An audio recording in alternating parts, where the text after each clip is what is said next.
নেই।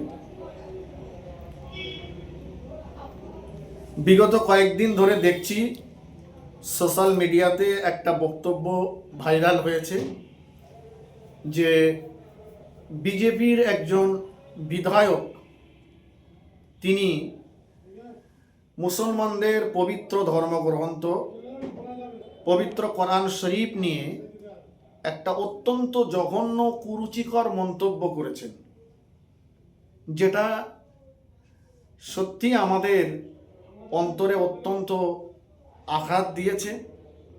আমি এই অসীম সরকারের কুরুচিকর মন্তব্যের তীব্র নিন্দা জানাচ্ছি। গরিব নওয়াজ ওয়েলফেয়ার ট্রাস্টের পক্ষ থেকে আমি তাকে তিরস্কার করছি এবং এই মন্তব্যের তীব্র নিন্দা জানাচ্ছি। আসলে অসীম সরকার জনপ্রতিনিধি হওয়ার কোনো যোগ্যতা তার নেই।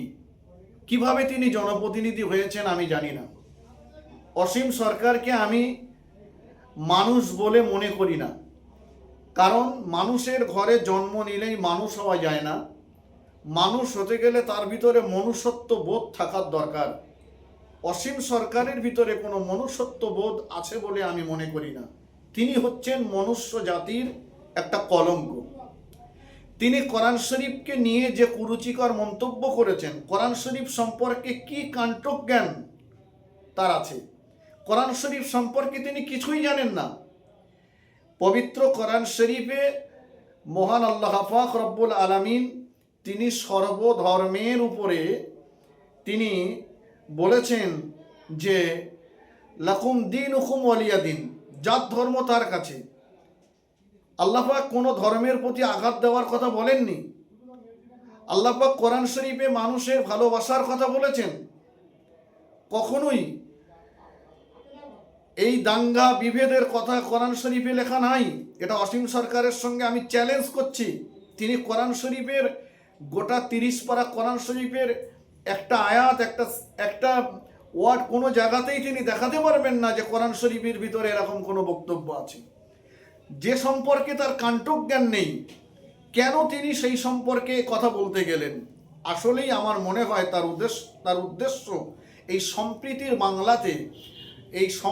বাংলাতে হিন্দু মুসলমানের ভিতরে একটা বিভাজন ঘটিয়ে ভোট ব্যাংক দখল করা। কিন্তু এই বাংলার হিন্দু মুসলমানেরা অত্যন্ত সচেতন। তারা অসীম সরকারের মতো RSS এর পাঁচাটা গোলামদের ফাঁদে পা দিয়ে কখনোই নিজেদের ভিতরে বিভাজন সৃষ্টি করবেন না, এটা আমি আশাবাদী। অসীম সরকার আরেকটা কথা বলেছেন যে মুখ্যমন্ত্রী ইমাম সাহেবদেরকে ভাতা দেন। অসীম সরকারকে আমি বলতে চাই, অসীম সরকার আপনার জানা দরকার, মুখ্যমন্ত্রী যে ভাতাটা ইমাম সাহেবদেরকে দেন এটা আপনার বাবার পৈতৃক সম্পত্তির টাকা নয়, এটা আপনার 14 পুরুষের পৈতৃক সম্পত্তির টাকা নয়, এটা মুসলমানদের সম্পত্তির টাকা, এটা ওয়াকফ সম্পত্তির টাকা, যেটা মুসলমানদের অধিকার। তার থেকে ইমাম সাহেবদের ভাতা দেওয়া হয়।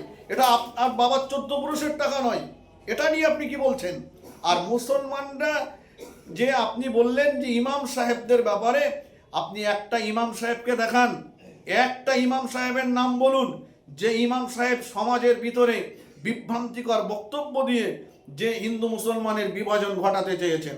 আপনার মতো RSS এর দালাল যারা, আপনার মতো কুলাঙ্গার যারাই, তারাই এই সমাজের বিভাজন ঘটাতে চায়।